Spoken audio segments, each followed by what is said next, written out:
Money has always shaped the world. Empires have risen because of it. Wars have been fought for it. Kings have depended on it.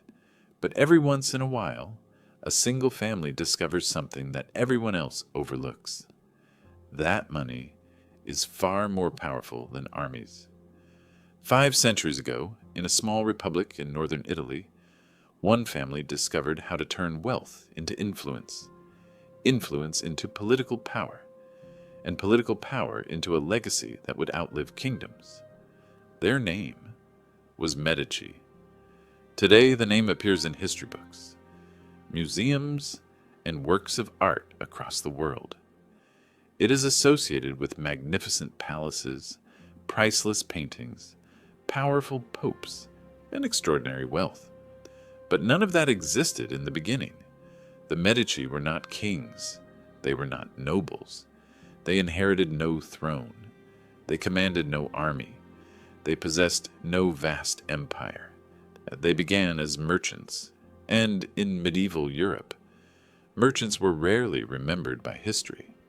Yet within just a few generations, the Medici family would finance kings, influence the papacy, dominate the politics of Florence, and become the greatest patrons of the Renaissance. Without them, some of history's most celebrated artists, including Leonardo da Vinci, Michelangelo, and Botticelli, might never have received the support that allowed their masterpieces to exist. Their fortune transformed not only a city, but an entire civilization. How did they achieve this? How did an ordinary family become the financial architects of Europe? To answer that question, we must travel back more than 600 years to a city unlike any other. A city where wealth was measured, not by the size of an army, but by the strength of a ledger. A city where merchants held more influence than knights. A city where ideas, ambition, and commerce flowed together to create something entirely new. That city was Florence. At the end of the 14th century, Florence stood at the crossroads of Europe. It was not the largest city. It was not the richest kingdom, nor was it protected by a powerful emperor. Yet every day, ships arrived carrying silk from the east, spices from distant lands, precious metals from across Europe, and fine wool destined for workshops that supplied markets throughout the continent. Its narrow streets buzzed with merchants negotiating prices, bankers counting coins, craftsmen perfecting their skills, and apprentices dreaming of fortunes beyond their imagination. Florence was more than a city. It was a marketplace of ideas. Competition was relentless. Success demanded intelligence, discipline, and above all, trust. Because in a world where fortunes could disappear overnight, trust was the most valuable currency of all. Among hundreds of ambitious families competing for prosperity, one household quietly began building something that would change history forever. They were not the wealthiest, they were not the most powerful, but they understood a simple truth that almost everyone else ignored.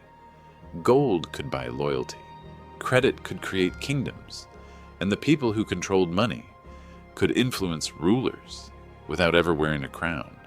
The man who first turned that idea into reality was Giovanni de Medici de Medici.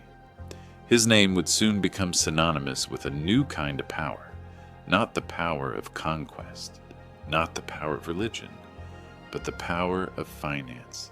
And with that realization, the story of the Medici Dynasty truly begins. The world that gave birth to the Medici was far from peaceful. Europe was recovering from one of the deadliest disasters in human history, the Black Death. Within just a few years, millions of lives had vanished. Entire villages disappeared. Trade collapsed. Families were torn apart. And for a moment, it seemed as though Europe itself might never recover. But history often hides opportunity inside catastrophe. As the population slowly began to recover, cities like Florence found themselves in a unique position. There was less competition, more opportunity, and an increasing demand for trade. Florence had no king. No emperor ruled its streets. Instead, its future was shaped by merchants, bankers, and ambitious families willing to take risks. The city became a republic where wealth could buy influence, and influence could shape politics. Success was no longer determined by noble blood alone. A skilled merchant could become richer than an ancient noble family. A respected banker could hold more influence than a military commander. Money was changing the rules of society. Florence became the financial heartbeat of Europe. Its workshops produced some of the finest wool and textiles on the continent. Its merchants established trade routes stretching across the Mediterranean. Gold flowed into the city from every direction. So did ambition. But prosperity created a new problem. Trade was becoming too large, too dangerous, and too complex for merchants to carry bags of gold across Europe. A single robbery could destroy an entire fortune.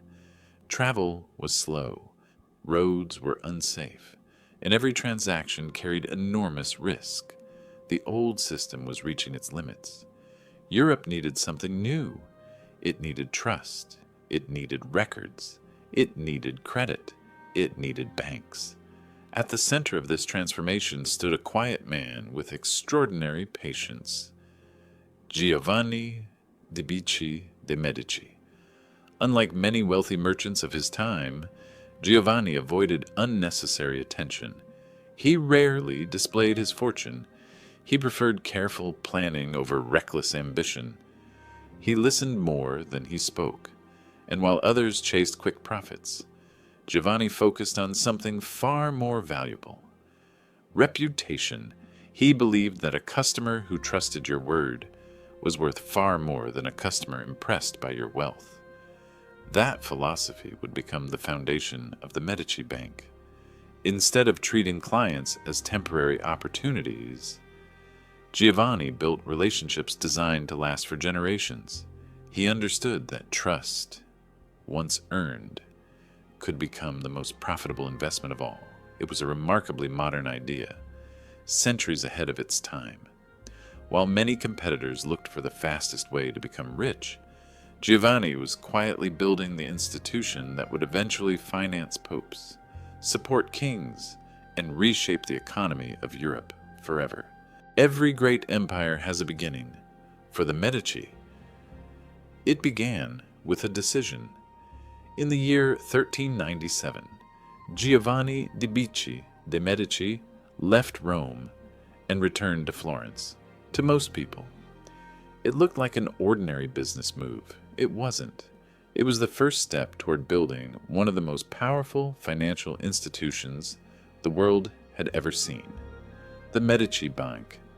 At first, there was nothing extraordinary about it. No grand palace, no army of employees, no vault overflowing with gold, just a handful of trusted partners, a few carefully chosen clients, and one simple philosophy: trust before profit. Giovanni understood something that many of his rivals ignored. A wealthy customer might bring you gold, but a loyal customer could bring you generations of business. So instead of chasing every opportunity, he chose his clients carefully. He avoided reckless speculation. He stayed away from dangerous loans whenever possible, especially loans to ambitious rulers who had a habit of borrowing fortunes and forgetting to repay them. It was a remarkably disciplined strategy. While other banking houses expanded too quickly, the Medici expanded carefully, branch by branch, city by city, partner by partner. Each new office was managed almost like an independent business. Local partners invested their own money. They shared both the profits and the risks. Success was rewarded. Failure was not hidden. It was paid for. That structure encouraged responsibility, long before modern corporations existed. But Giovanni's greatest opportunity came from an unexpected place: the Vatican. The Catholic Church was unlike any other institution in Europe. Money flowed into Rome from every corner of the Christian world. Taxes, donations, fees, pilgrimages. Managing that enormous flow of money required a bank that could be trusted. Giovanni earned that trust. The Medici became responsible for handling important financial business on behalf of the papacy. It was more than a prestigious contract. It was a signal to Europe. If the Pope trusted the Medici, perhaps everyone else could too. Almost overnight, their reputations spread across the continent. Merchants opened accounts. Noble families sought their services. Business partners appeared from cities hundreds of miles away. The Medici name was no longer just another Florentine surname. It had become a financial brand, and with every new client, their influence quietly expanded, not through force, not through fear, but through confidence, because every coin deposited, every letter of credit issued, and every promise fulfilled made the bank stronger than the day before. Giovanni wasn't building wealth, he was building a reputation. And in Renaissance Europe, a reputation could be worth more than all the gold locked inside a vault. Giovanni de Medici did not live long enough to witness the full power of the empire he had created. When he died in 1429, he left something far greater than a successful bank. He left a system. That system passed to his son, Cosimo de Medici. Cosimo understood a lesson that few rulers ever truly learned. Power does not always belong to the man sitting on the throne.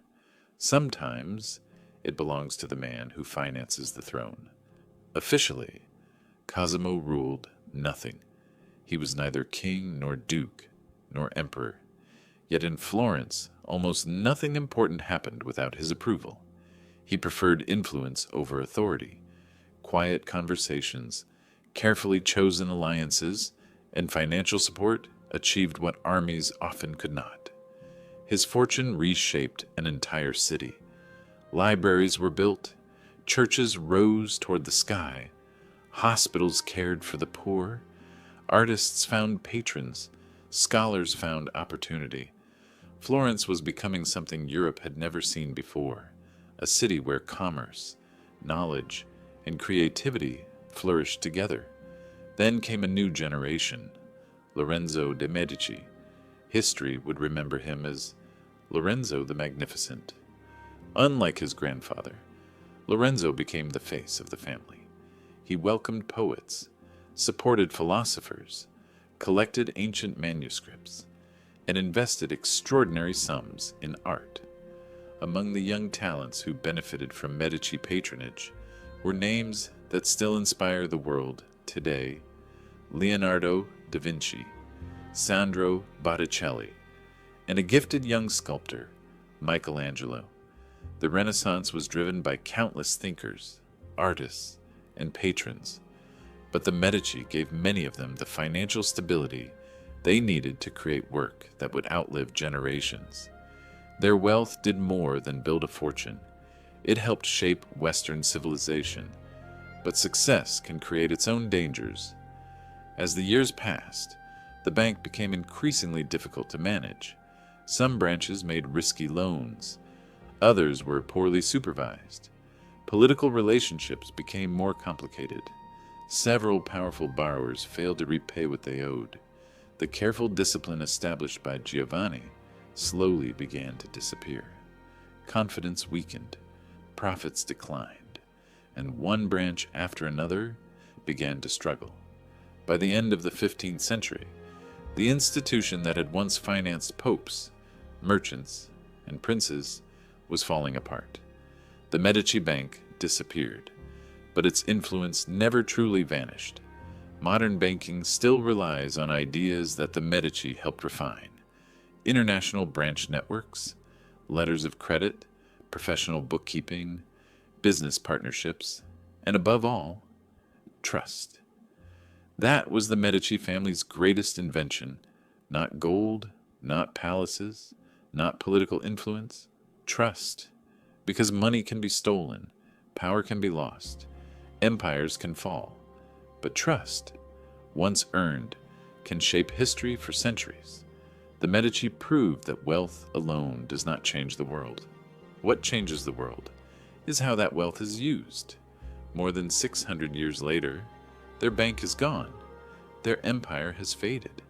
But their legacy still lives inside the financial system that powers our modern world. And perhaps that is the greatest investment they ever made.